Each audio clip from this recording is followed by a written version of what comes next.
I always liked movies. I always liked storytelling. My first real love was comic books, which is all about framing Yep. and action. Visual storytelling. It's visual storytelling. It's Scott McCloud's Understanding Comics is an incredible. Oh, I have that. Yeah, it's great. So between that and like Wally Wood's panels that always work, it's like it teaches you framing. You were a comic guy when you were small? Yeah.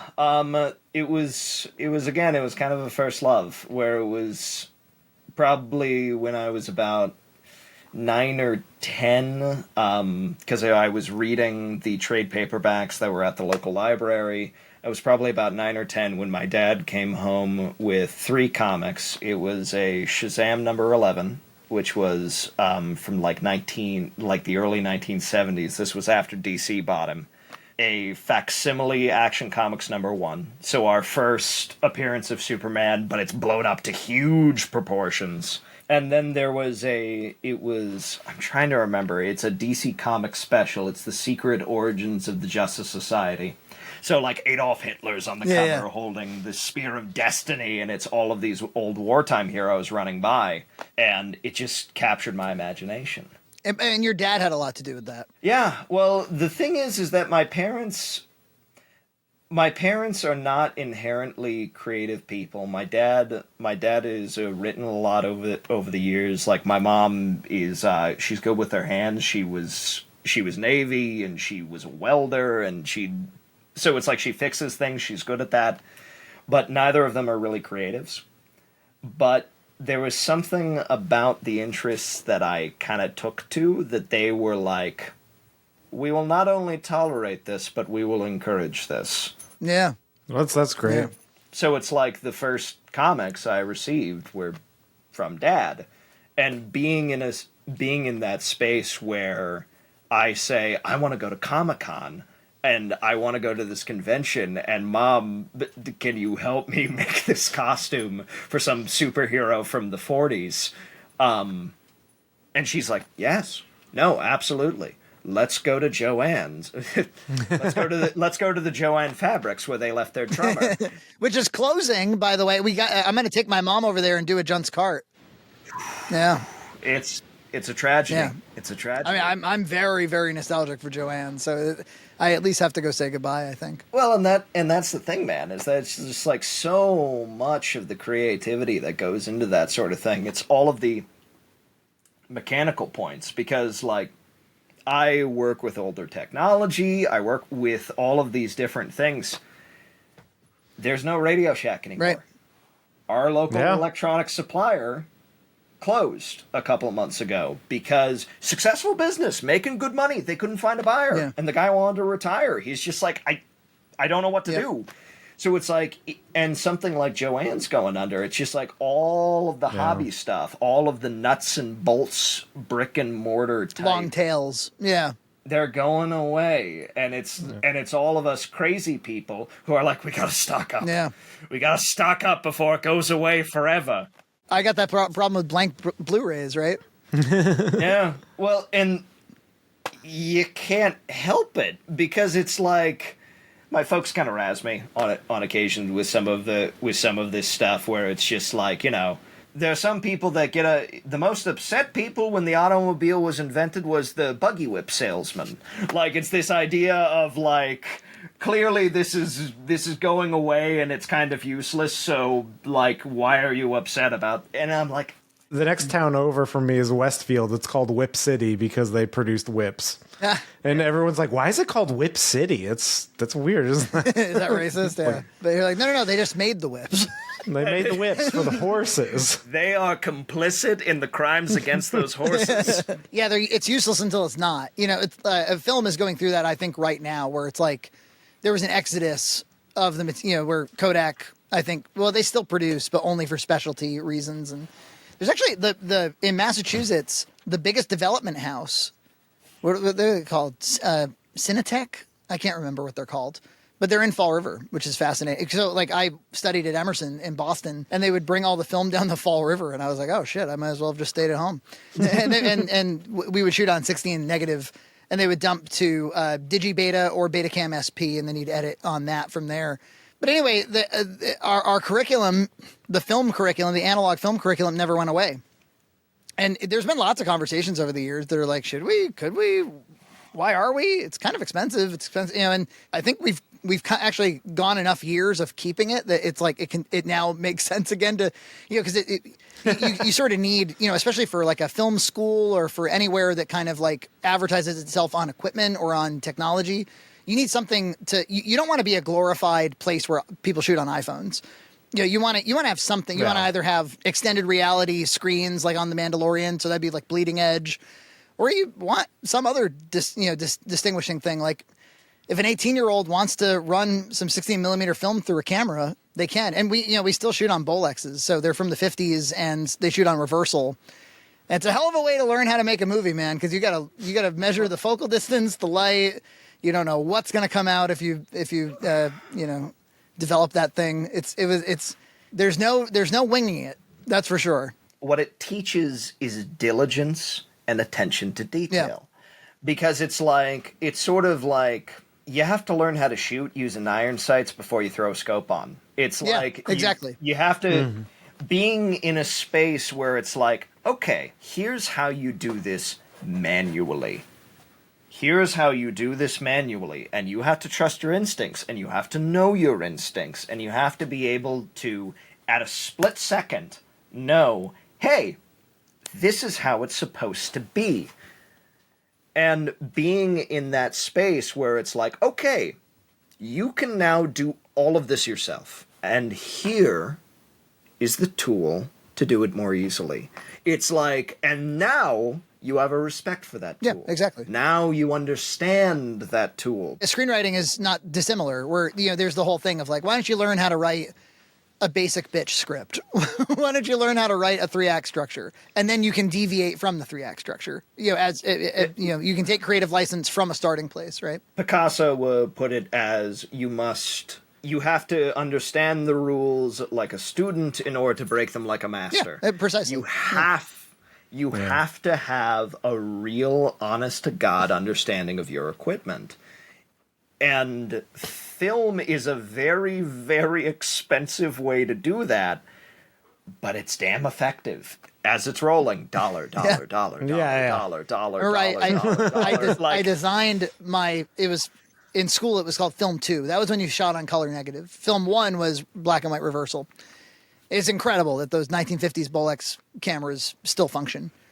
Like those, literally, they've passed through the hands of thousands and thousands and thousands of like grimy kids, and they continue to function. And and there's no electronics. Like, in case people are confused, I mean, these are just mechanical parts and light. You harness the elements. I was so intimidated by shooting indoor on color negative that I was like, I'm gonna just design an entire outdoor film. and I don't want to have too many setups.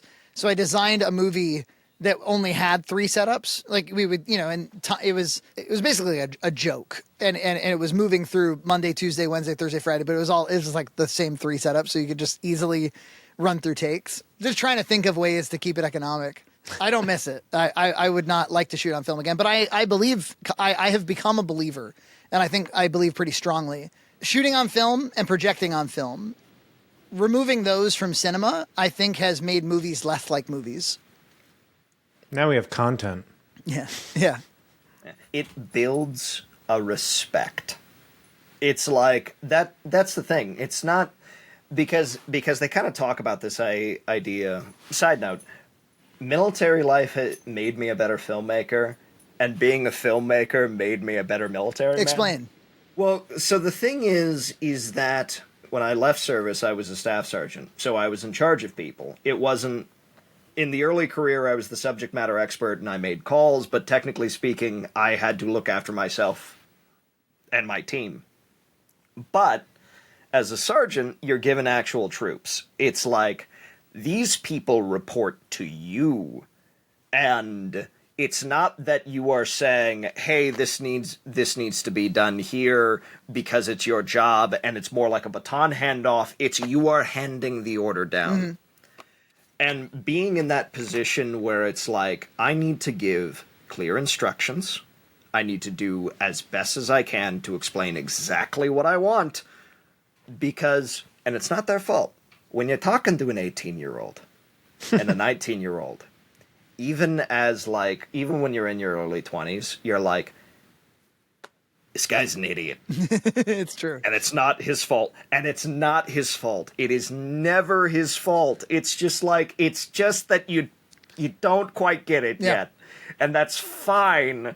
But I'm going to talk to you like you're a child for just a little bit. I had my first ever, just before we started recording, my first ever conversation with Gloria, where I explained to her that people have lived long before her.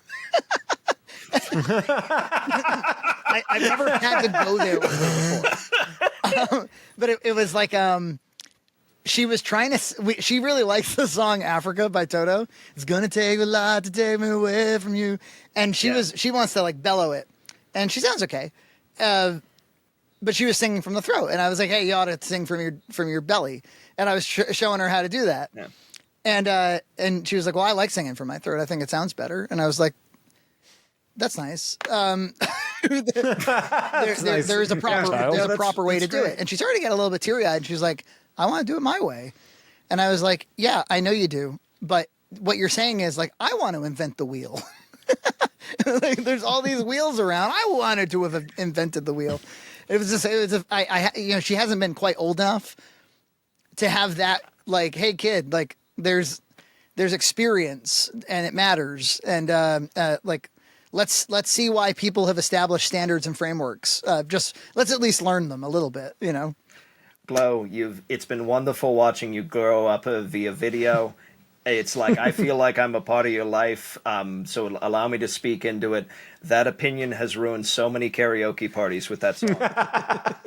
Do you know how many karaoke parties have been ruined because somebody said, I want to sing Aha's Take on Me or Toto's Africa while singing with my throat? Yeah, exactly. I was like, I'm trying to save you from the worst karaoke night ever.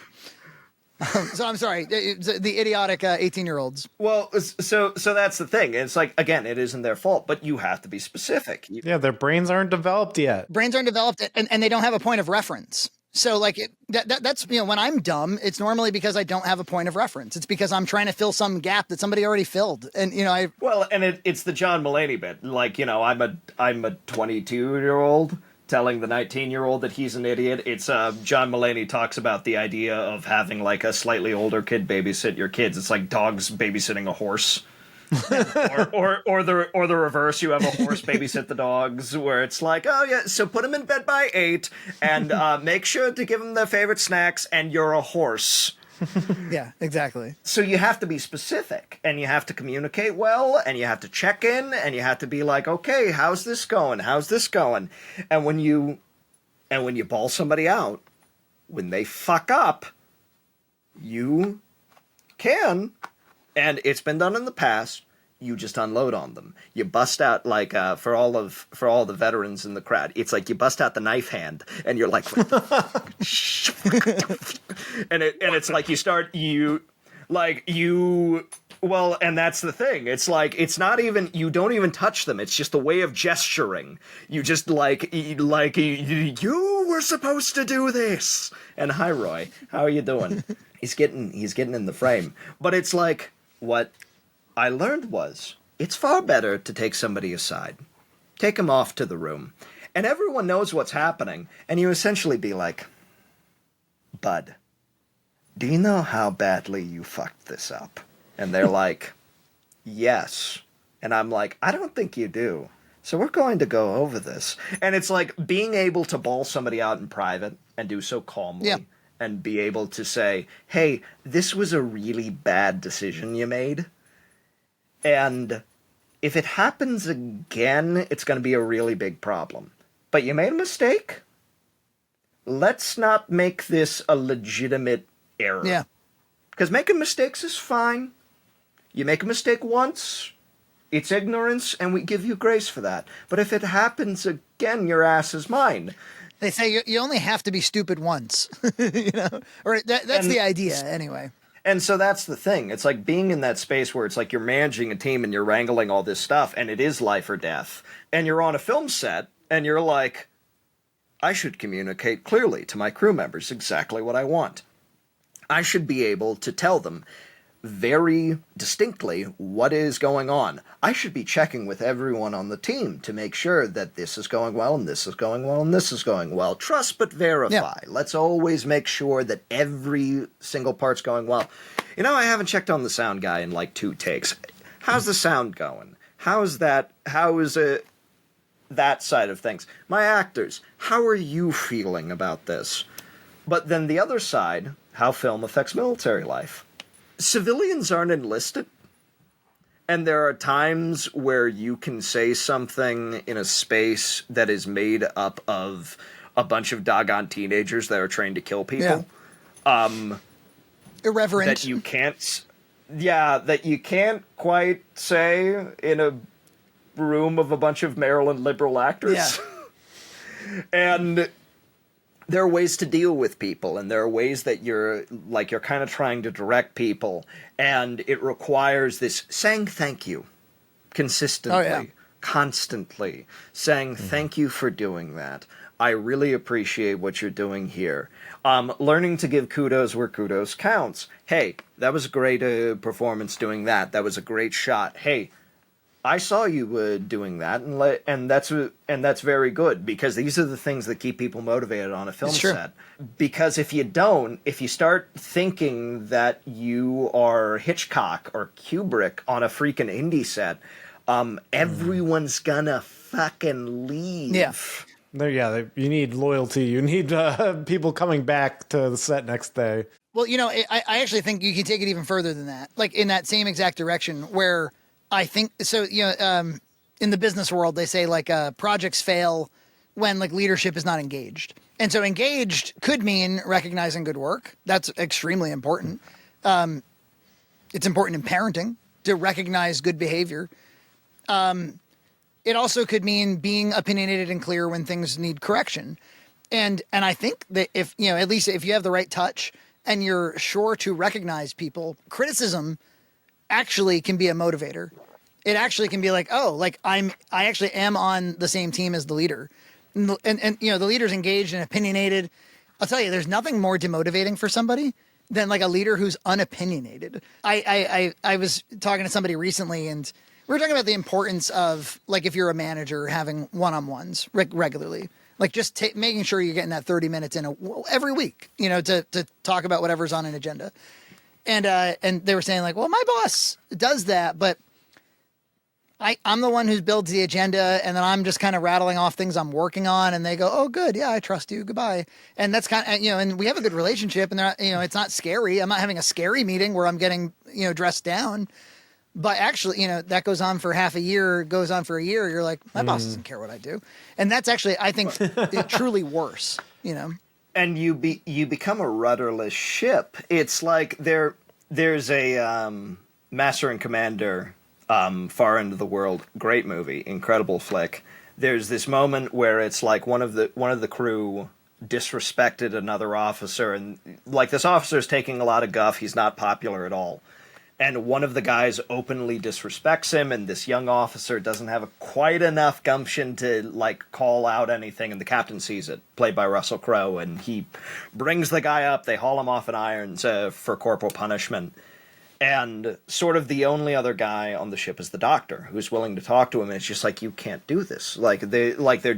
He's just a kid, he was just acting out, and it's like they just keep going higher and higher and higher, and finally Russell Crowe just yells at the guy, men must be governed. They must be governed. We have to set an example. There has to be order on this ship, because if we don't do that, it goes completely off the rails. Yeah. And the thing is that it's being that balance of, you never want to be a dictator. You never want to be the guy on, like, because, dude, I've been on sets. Allow me to put my Lindsay Ellis hat on. How was the craft services on these sets? How was the craft service sets? But it's like, seriously, I've been on sets where it's like, the director's like lording it over you, and you're like, dude, we're friends. We're friends. We were like having a beer a couple nights ago. Like, what are you talking about? They start like performing their authority. Is that kind of what you mean? Yeah, you're like exactly. So it's like you get these people where their word is law, and all of a sudden like niceties go out the window, and being polite goes out the window. Thank yous start going out the window. Pleases start going out the window. Oh no, that's not an independent film. And you're like, oh dear. And you're on these sets, and you're like, I gotta get out of here. I gotta get out of here, because it's like it's not that I need you to say please and thank you. It's that I need for you to acknowledge that I'm not meat and we have history. Yeah. Oh yeah. Well, they say when you talk to somebody, you're communicating two things: the thing you're saying, the substance of what you're saying, and how you feel about the person. And if all of a sudden in this environment you you suddenly don't respect me as a human being. It's, I thought where you were going to go with it too was, I don't need to hear thank you, thank you, thank you, thank you, but I do need to hear that it's important to say thank you. You know what I mean? Like I need to know that one of your values is gratitude and recognition. I mean, ultimately, it's kind of my thesis where it's like, so military life makes me more exacting. It makes me more specific. Film life made me more gracious and attention driven when it came to the people around me. Another thing, it also made me more efficient. It's like, listen, if there's anything in the government that it gets criticized for, it's inefficiency. It's like, I've noticed there's all this weight. Funny. How's that work? When you are on a set, it's like my most recent short that I did, which I've been itching to get back into film projects. Nice. It's like it's been a couple years. Yeah. My most recent project, we did like 20 odd setups in about 10 hours. And it was nuts. Yeah. It was freaking crazy trying to get all those setups done. And the only reason it went that way is because everything was planned ahead. The camera's here. The camera's in this place. It's all these shots. Do we need a roll sound? Absolutely not. We don't need sound for this shot. And it was just running, bang, bang, bang, bang, bang. You know what I find all the time? You must have learned the same thing. When I'm on other people's shoots, like sometimes I'm asked to act in people's movies, and do a silly voice. Be this cartoon skateboarding rabbit. And fuck me at the end. But on the occasional set that I'm on, I've noticed that like experience is an interesting thing. You can gather where people are inexperienced based on kind of small stuff. And I think one of those areas is where to start a retake. Because a lot of times the instinct is like, well, I didn't get the shot, so I should retake the whole shot. And that's somebody who's not editing in the future. That's somebody who's not mentally editing. Like especially on a movie like Having Fun Up There, where we were moving quick, and some of those scenes were long dialogue sequences, and you knew that you were gonna be cutting to cross coverage, and you were you get muscle memory for where you're safe, for where you're like, well, it's very likely I would have cut by now, and so therefore we don't need to start earlier than that likely cut. And if you can also keep a good mental tally of what's working. And I always recommend to people, I'm not a big guy on like, you need every Hollywood film position in the book on an independent film. But I would say one is script supervisor for a number of reasons. One is that's somebody who can help you actually document whether or not you got what you thought you got. Another big one is if you're directing actors, you're probably not yourself reading the script and making sure they say every word. And so the likelihood that they're going to hop over like an important piece of dialogue that like glues the scene together, it's kind of high. And so, I remember on Having Fun Up There, it was sometimes Nina and sometimes Jeff. Of course, he wrote the movie, so that was helpful. And they would be like, "Oh yeah, you've missed a really critical part of story there. Please retake that." but figuring out where to retake, very, very important. It's hell on your actors if they have to keep starting over. It's like there is a again, Charm City Filmmakers. Look them up. They're fun. They're cool guys. If you're ever in Maryland, if you want to learn how to make movies in the Maryland or PA area, look them up. They're super cool. So there's sort of this legendarily bad set that we did where it was this guy who had all these long dialogue sequences. He's like, it's my version of My Dinner with Andre. And we're like, oh, God. So he has all of these long monologues. And it's hell on these actors. It's just like, and they're trying their best. Most of them are stage actors because it's just like, it's most of the people that are willing to work on an independent film. There's plenty of like union people in and around the area, but it's like most people are stage. So it's these stage actors trying to remember their dialogue, and it's these long freaking things, and they screw up, and he's starting the take from the beginning over and over and over again. And it's like, at one point, one of the actors freaking snapped and just screamed at the director. He's like, let me act. Let me act. I hear Harvey Keitel dropped out of Eyes Wide Shut because of Kubrick pulling that shit. But he was famous for that. It's actually kind of a funny thing. I have a copy, I just bought it, of Matthew Modine's Full Metal Jacket Journal. Oh, yeah. Really neat. It's actually bound in full metal. Like, it's kind of a cool book.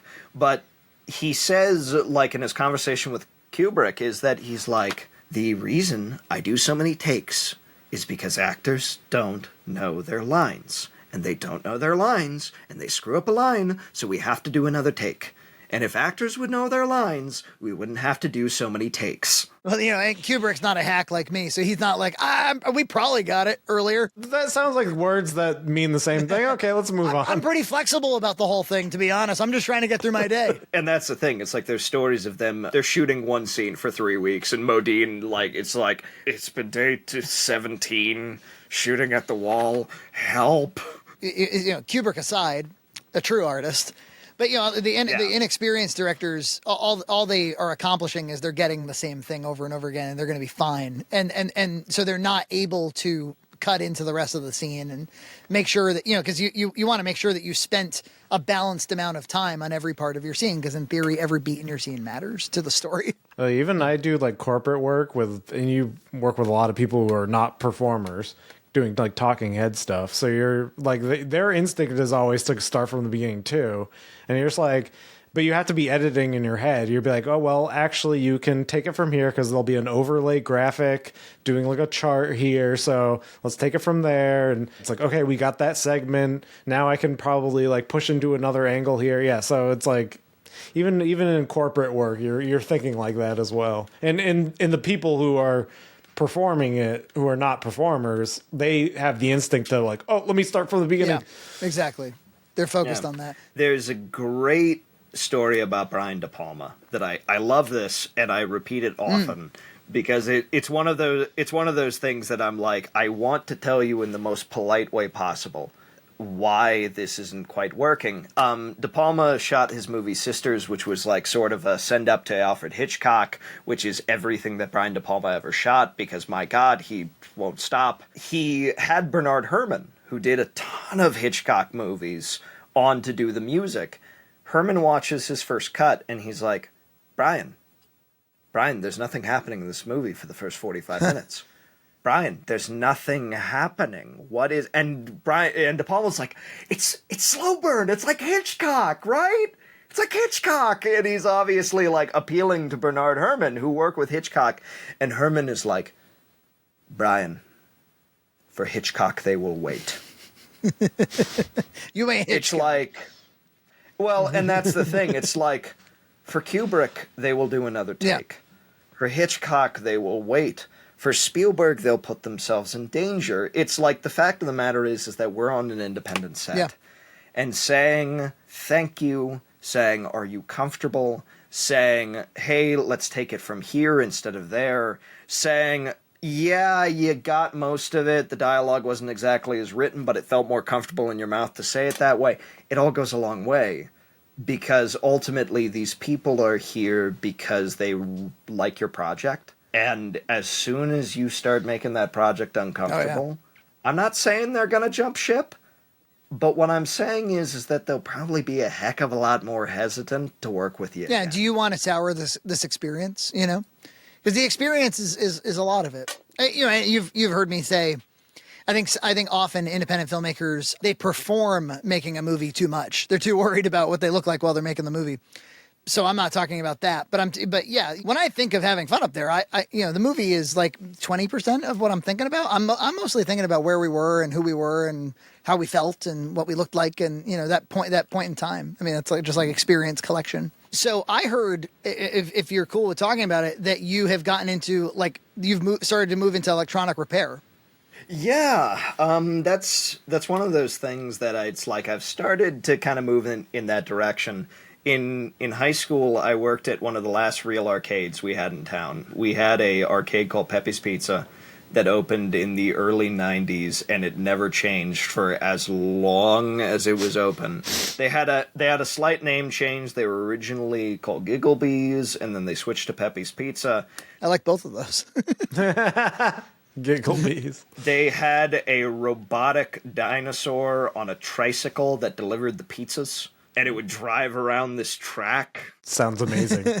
And it was like the paint was insane. We had laser tag, and it was all classic games. So I essentially bluffed my way into a job. I walked in, and I'm like, yeah, I know how to fix these. Sure. You're good at that. Yeah, I was like, yeah, I know how to do this. Sure. And they're like, are you sure about that, son? I'm like, of course I know how. And I went in the night before and I just crammed. Like, I need to figure out how to fix this stuff so I don't look like a complete psycho in this interview, so I don't look like a fool. So I learned all the fundamentals because I got the job, and it's like my entire life outside of doing school was fixing arcade machines and putting laser tag guns back together because kids broke them, and walking around this whole place trying to figure out what was broken and what wasn't and what needed service. And that kind of led to this lifelong work of just constantly working with old nonsense, where I've slowly acquired projectors and televisions and rotary phones and turntables and VCRs and Betamax. And when things break, I'm like, okay, so what do I do? And my first instinct, again, it's a little bit of military brain. It's like, we'll call a subject matter expert on this. And then you realize there's no subject matter experts left. Oh, yes, there is. And his name is ChatGPT. There's also YouTube where you can like Google the specific model of your TV, and there's like some asshole who put a video ad on it. Hey, today I got the Sony Trinitron 8590. And the way we program one of these remote control, first of all, you're going to need 4 double D batteries. And it's the only video on his channel for some reason. 17 views, and you're fucking one of them. And there's 16 comments like, thank you. Thank you. It's like, it's people down on their hands and knees, just like it's praising and basking in this Dallas man and his knowledge. Beverly, I did a good thing today. Yeah. I showed him how to program that remote control from 1989. It's the reason why this person came into existence and uploaded that one video to YouTube. God had a plan. They say the two greatest moments of a man's life is the moment he is born and the moment he realizes why. And that man's purpose was to teach me how to program this Panasonic. And he has touched 16 people's lives. Hey, man. Forever. That's right. That's 15 more than some people touch. Listen, true. I mean, it's like he's doing God's work. But so it's like, it's one of the things that I'm like, okay, I am handy enough. And I know enough about this sort of thing. And I have enough of a passion for it. And I firmly hold this belief. It's one of the reasons why my home has been slowly filled with antiques and all of this crazy stuff. I firmly, wholeheartedly believe that an object is most noble when it is used. Yeah, absolutely. Objects aren't people, but if it is hewn by human hands, it had a purpose, and it deserves to live in that purpose. It's like an instrument deserves to be played. So it's like, it makes me upset when things are broken, and when there's nobody to fix them. So it's like there was this sort of moment where I have a television that's supposed to be sitting on this shelf. It's not sitting on this shelf because the DVD player has gone sideways on it. And I'm looking for repair shops, and I'm like, somebody has to be able to fix this. And it was this kind of flashbulb moment of like Michael Keaton's Batman of '89 of just like, why are you doing this? Because nobody else can. And I'm like, I got to be the guy. I'm like, I have to be the guy to actually go in and fix this stuff. I have to be the guy who says, yeah, I've never worked on this synthesizer from 1985, but it can't be more difficult than anything else. Dude, we have two Steenbeck flatbeds at my school where you cut on 16 mil. Hell yeah. Yeah, I mean, I did it once, and holy moly. And I think we still have reel-to-reel mag, so you can do audio editing as well. But anyway... I cut this thing by hand. Oh, look at you. Look at you. It takes forever. Yeah, it's a heck of... You talk about appreciation. You'll be running towards a computer. Or as James Rolfe said, then I got a computer. And that was the end of all that bullshit. That's one of my favorite moments in any of his videos. Just that... Fuck this. And then I got a computer, and that was the end of all that bullshit. There's a guy, I think he's in New York, and I think he's 90, and he fixes the Steenbecks. And you want to know who else fixes Steenbecks? Nobody. Not anybody in the whole nation, and so, yeah, like, imagine that. There's technology that's still in use, and it only can be for as long as there's an individual who will service it. ChatGPT taught me how to fix a neon sign, only to the point that I said, I need a professional to fix this neon sign. And it's like, I go to the neon shop, and it's one guy. This guy's 67 years old. He's past retirement age. And he's like, I can't get anyone else. They can't take the pay. They can't take the pay cut. They don't have time to be an apprentice. And it's like, and it's hearing that breaks my heart. And I think it's also a little bit of like why I love film and why I love like typewriters and older technology, because it's a magic trick. It's like there's that bit in Thor where they talk about it's like technology that is so advanced appears to be magic, before the MCU wanted to acknowledge that magic existed, which that went out the window right quick. But I feel like the same thing is with archaic stuff. It's like you look at a neon sign and you're like, we are harnessing the elements. This isn't some stupid LED thing. No. This isn't just like, you plug it in and it lights up. It's like, we have filled this tube with gas and mercury and we harness lightning to create this beer sign. And it's like, yeah, it's incredible. And it's the same thing with film. It's like we're using chemicals and silver and light to create an image, and then we roll it through 24 times a second to create a magic trick as shadows bounce off the walls. It's like there's something truly, honest to God, magical about it. And it breaks my heart when you can't use it anymore. Not because it's damaged beyond repair, but because it could be repaired. And nobody can. Yeah, it's just because there's nobody. And you look around and you're like, well, this means something. This is something good. This is something worthy of fixing. Like, shouldn't this be fixed? And you look around and everyone's like, why are you playing around with junk? What are you doing? What are you doing? Like, yeah, your DVD player broke. Who cares? Go, like... I hear the new season of Stranger Things on Netflix is streaming. It's great. And I'm like... Kind of looks like E.T. Does that drive you crazy?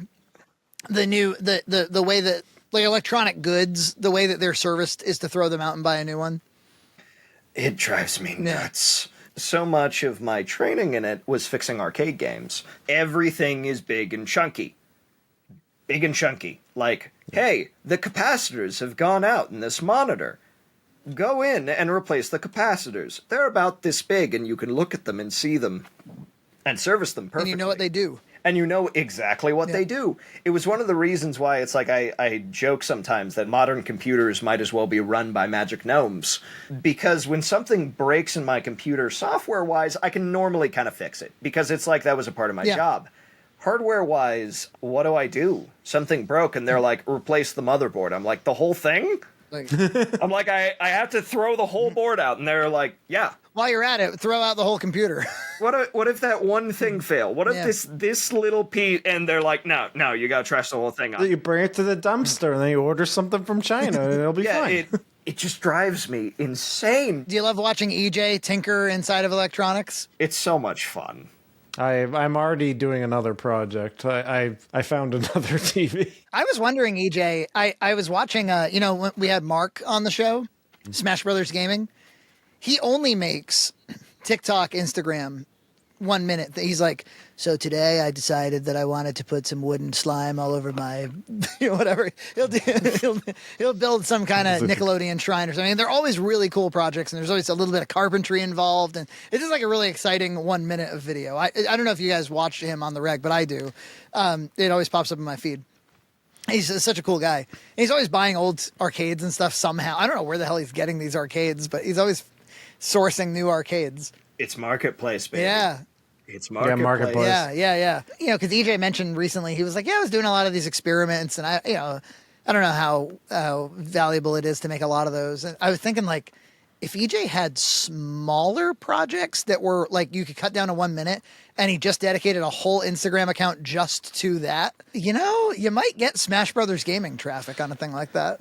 I definitely want. I think I'm gonna because I want to recap that.